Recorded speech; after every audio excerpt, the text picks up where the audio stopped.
Baiklah, Assalamualaikum warahmatullahi wabarakatuh. Waalaikumsalam Waalaikumsalam warahmatullahi warahmatullahi wabarakatuh. wabarakatuh. Kami dari kelompok 11 akan menjelaskan tentang teknologi pengolahan hasil tanaman perkebunan teh. Pada dasarnya, daun teh dikelola menjadi minuman seduh dengan beberapa jenis teh yang pelakuan prosesnya berbeda.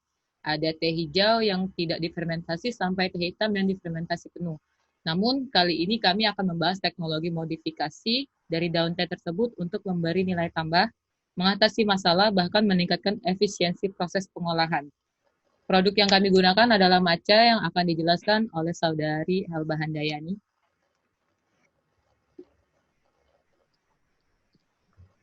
Baik, di sini saya akan menjelaskan definisi dari matcha. Matcha atau teh bubuk adalah teh hijau yang proses pembuatannya berbeda dari teh biasanya. Matcha berbentuk bubuk yang dibuat dengan menggiling teh hingga halus seperti tepung. Matcha memiliki rasa yang lebih kuat dibandingkan teh-teh yang lain, dan apabila dia diseduh, warnanya akan menjadi lebih pekat. Selain diminum pada saat upacara minum teh, matcha digunakan sebagai perisai untuk pewarna dan berbagai jenis makanan. Contoh produk dari matcha ini diantaranya adalah ada mocha, soba, es krim, es serut, coklat, dan beberapa jenis kue.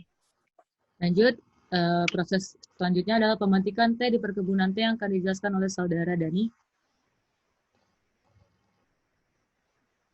Untuk pemetikan teh di perkebunan teh, tunas baru mulai muncul di ujung tanaman teh Camellia sinensis di awal bulan April. Matcha ditanam dengan ditutupi kerai atau jaring pada bagian atas agar daun teh tidak terkena sinar matahari langsung. Pemetikannya pun masih secara manual menggunakan tangan karena daun-daun terujung berukuran tipis dan lunak. Setelah dipetik, daun diberi uap dalam jangka waktu 24 jam selama 30 sampai 40 detik untuk menghentikan aktivitas enzimatis mikroba agar nutrisi dan warna tetap sama. Untuk membuat matcha, daun teh difermentasi terlebih dahulu. Tanaman teh ditutup sekitar 20 sampai 30 hari sebelum dipanen untuk menghindari sinar matahari langsung. Kemudian daun teh dikeringkan dalam waktu singkat supaya warna hijau khas daun teh tidak pudar. Untuk pemanenan teh yang dipetik adalah bagian pucuknya. Hal ini dikarenakan kualitas, rasa, aroma sangat baik pada bagian pucuk atau bagian teh yang paling atas. Untuk daun-daun teh yang pertama kali dipanen, first plus, disebut ichibancha. Adapun panen kedua dan ketiga dilakukan pada musim panas dan gugur secara turut-berturut. Biasanya matcha grade ceremonial tersebut dari ichibancha, sedangkan matcha grade kulineri tersebut dari campuran nibancha second flush dan sanbancha. Namun, ada juga beberapa produk matcha grade ceremonial yang menggunakan nibancha. Daun teh setelah tahapan ini disebut aracha. Berikutnya, aracha dipilah berdasarkan kehijauan dan keseragamannya. Tangkai dan urat daun dipisahkan dari lembar daun agar membentuk potongan-potongan seragam yang disebut tanca. Baik, yang ketiga itu proses pengukusan teh yang akan dijelaskan oleh Saudari Lala. Pengukusan teh, proses pengukusan berlangsung selama 15-20 detik yang dilakukan setelah 12-20 jam setelah daun dipetik. Tujuan dari pengukusan itu agar daunnya tuh tidak teroksidasi dengan cara dikukus. Teh hijau itu akan menghasilkan warna hijau yang alami, aroma yang khas, serta mempertahankan komposisi gizi. Setelah itu pengeringan daun teh. Proses pengeringan matcha menggunakan aliran udara ringan, kemudian matcha akan melewati mesin khusus, di mana batang dan daunnya itu akan dipisahkan. Bagian yang tersisa setelah pengeringan itu disebut dengan teca. Teca merupakan bahan baku bubuk matcha. Penggilingan menjadi matcha. Tenca itu akan digiling dengan mesin menjadi bubuk halus, sehingga akan menghasilkan konsistensi matcha halus yang berkualitas baik. Setelah matcha menjadi bubuk, matcha siap untuk dikemas. Proses penyimpanan produk matcha yang akan dijelaskan oleh Saudara Iqbal.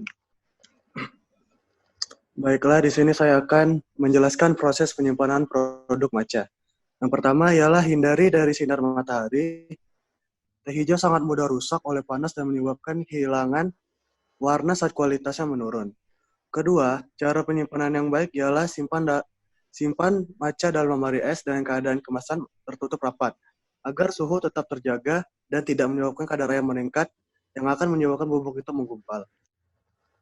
Terus yang ketiga, jangan biarkan kemasan terbuka dalam jangka waktu yang lama.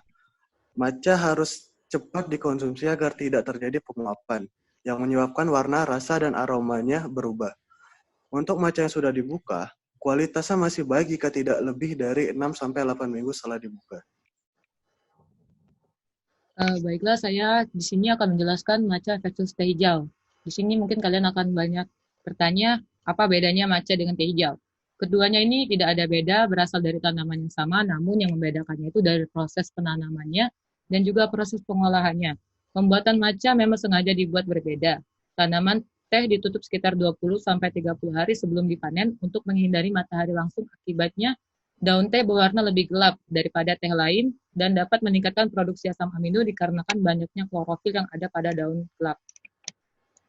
Kandungan matcha versus teh. Matcha memiliki kandungan antioksidan yang lebih tinggi, 134 mg daripada teh hijau biasa 63 mg. Bahkan kandungan lainnya matcha lebih unggul daripada teh hijau biasa, seperti katekin, klorofil, dan lainnya karena proses tersebut. Dibuat dalam bentuk bubuk yang langsung larut dalam air tanpa ampas sehingga lebih praktis, dan jika teh hijau diseduh dengan air panas, kemudian daunnya dibuang begitu saja, maka kita bisa mengkonsumsi seluruh bagian tanaman teh hijau yang diolah menjadi matcha. Namun di matcha ini ada kekurangannya, yaitu teh hijau mengandung zat timbal. Dikarenakan kita mengkonsumsi seluruh daun teh ketika meminum matcha, jadi kita lebih banyak menelan zat timbal, yaitu logam berat. Diperkirakan matcha ini mengandung 30 kali lebih banyak zat timbal dibanding teh hijau biasa.